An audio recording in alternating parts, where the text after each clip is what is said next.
Naka-hold pa rin. Ay! Gandang araw! Diyan po na kayo. Nilalagin ko yung PayPal account ko kasi tinitignan ko kung naka-hold pa rin ba yung mga pumasok sa aking pera nung nakaraan. Kasi nagsimula na ako kay Terlu. Alam niyo ba kung anong website si Terlu? Yun yung website kung saan pwede kang magbenta ng Bitcoin or Litecoin. Nung una, yun din yung gusto ko, Bitcoin. Pero nung tumagal-tagal, habang nagre-research tayo, nanonood tayo din sa ibang mga vloggers, kung ano ba si Terlu, kasi pera yan eh, pera yung pag-uusapan natin eh. Kaya dapat, bago ka pumunta sa isang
PayPal.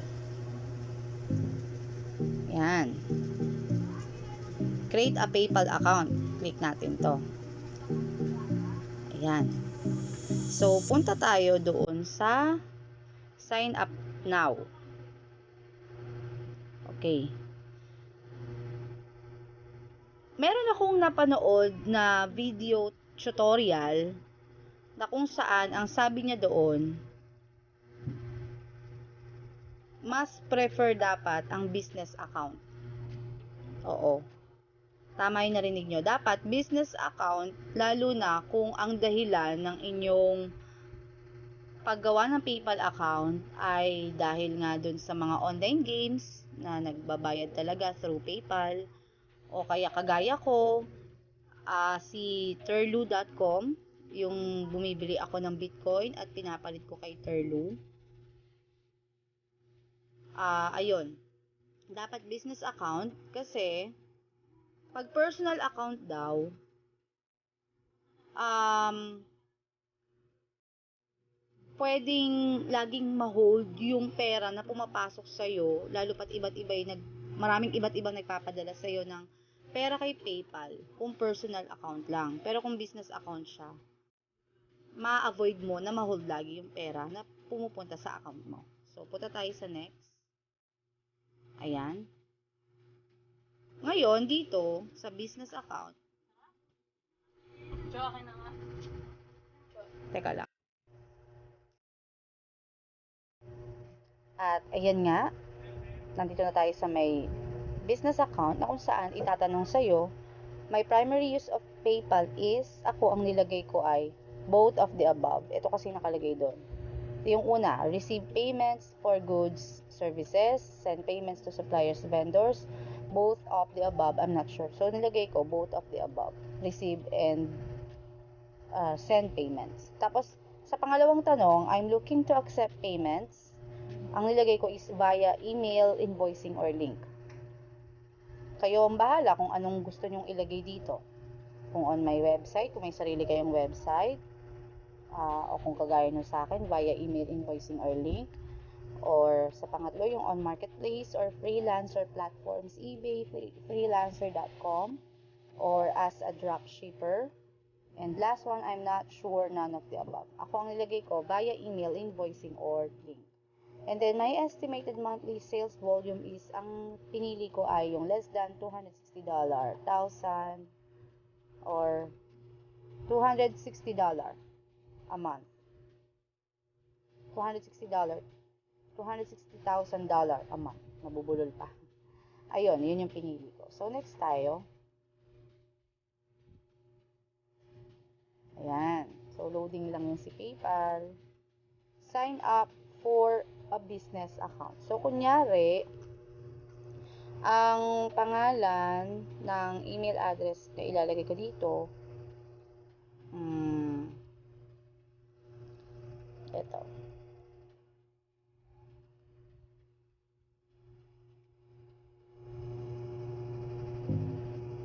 Halimbawa lang yan, ha. Kunyari lang yan. Para lang maipakita ko sa inyo. Ayan. Just continue mo lang. Ayan. Tapos, sign up for a business account. So, lagay natin yung password. Gawa ka lang ng password na gusto mo. Halimbawa,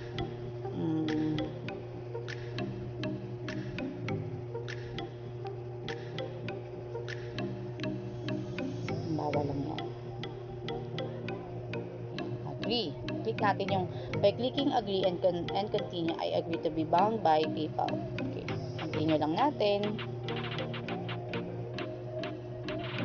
Ayan. Tell us about your business.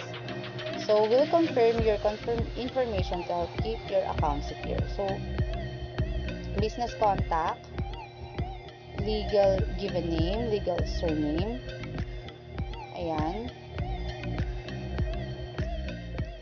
Ayun, naputol lang saglit yung ating ginagawa.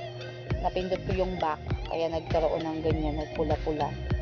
Sige, ito ngayon, tell us about your business. We'll confirm your information to help keep your account secure. Ayan, kailangan ilagay mo yung business contact. So, kunyari lang naman to, ang sabi dito, legal given name.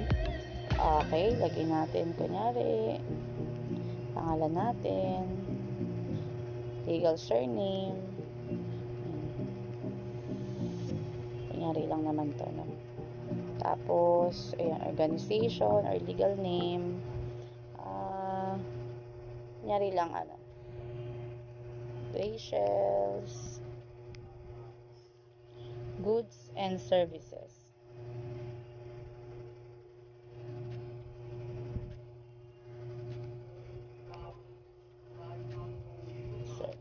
Halimbawa lang yan, no?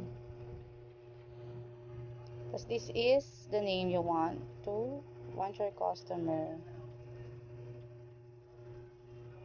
to see. Ayan.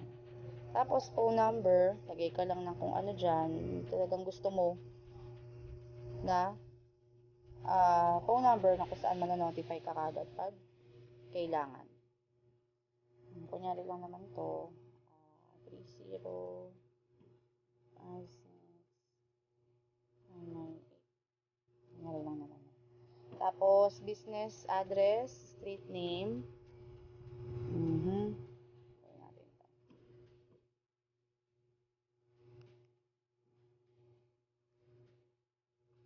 Ayan.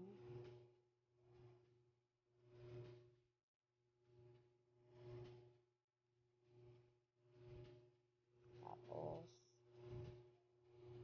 ba't kaya may barangay pa dito ulit? Dalawa yung barangay. Sige, iwan na natin yan. Nagota City. Zip code. Ayan. Kung di nyo alam yung zip code nyo, pwede nyo i-search sa Google para malagay nyo doon. Okay, tayo ay nasa NCR or alam ko NCR. Province or region. Siguro dapat Metro Manila pala. Ayan, Metro Manila. Primary na ilalagay natin ay dapat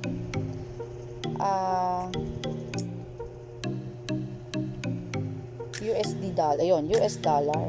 Kasi isa sa mga nabasa ko, ang isa sa dahilan ba't mahuhold yung mga pera na papasok sa'yo ay dahil hindi naka US dollar yung primary currency mo. So, pindutin lang natin yung agree and continue.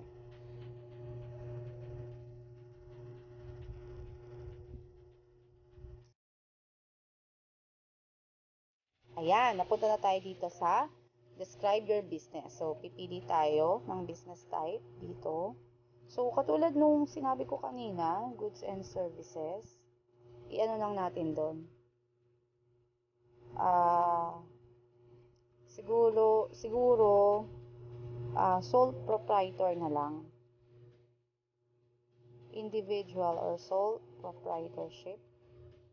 Kasi ito yung ginamit ko sa ano ko sa totoong account ko. Ito ang nilagay ko. Products or services keyword. Ayun, goods and services yung nilagay ko dito. Goods and services. Sana ba yun?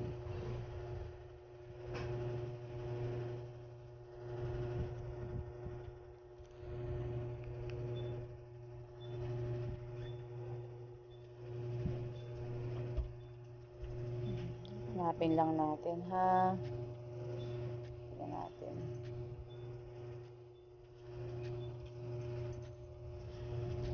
Digital goods application excludes games.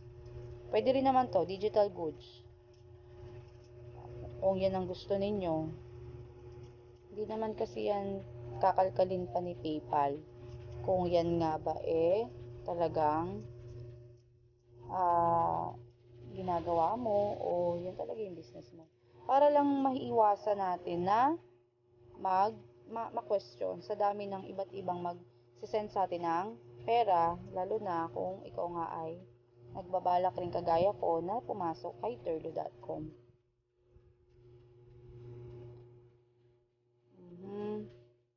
So, kunwari lang naman, punta na lang tayo dito sa digital goods. Ayan, exclude games. Ayan na lang. Optional naman to sa website, so hindi na natin lalagyan yan. Continue. O, ayun. Complete info for Rachel Ignacio. Please complete the personal information below. We will only use this information according to our privacy. Ayan, kunyari. Ang day niya is 22. January, tapos 1985 na lang. Philippines, identity document. Ayan, sa identity document, mamimili ka dyan, national ID, passport, or driver's license. Ako ang pinili ko ay national ID. Tapos, lalagay mo dito yung national ID mo, ID number mo, kunyari, 1, 2, 3, 4, 5. Ayan, same as yan. Current residential, address. Ayan. Kung ilalagay natin to, ayan, parehas lang. Submit. Anong mali? Tingnan natin. At hindi pa siya naglo-loading. Ayan, na-hold lang ng konti.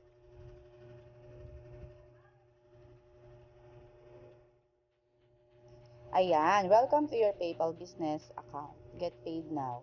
So, ayan, tapos na ang ating PayPal account. No, request or send funds, send invoice. Ayan, ito na siya. So, sana ay naintindihan ninyo kahit papano may natutunan po kayo. At ayun na nga, natapos na ang aking video tutorial para sa paggawa ng PayPal account.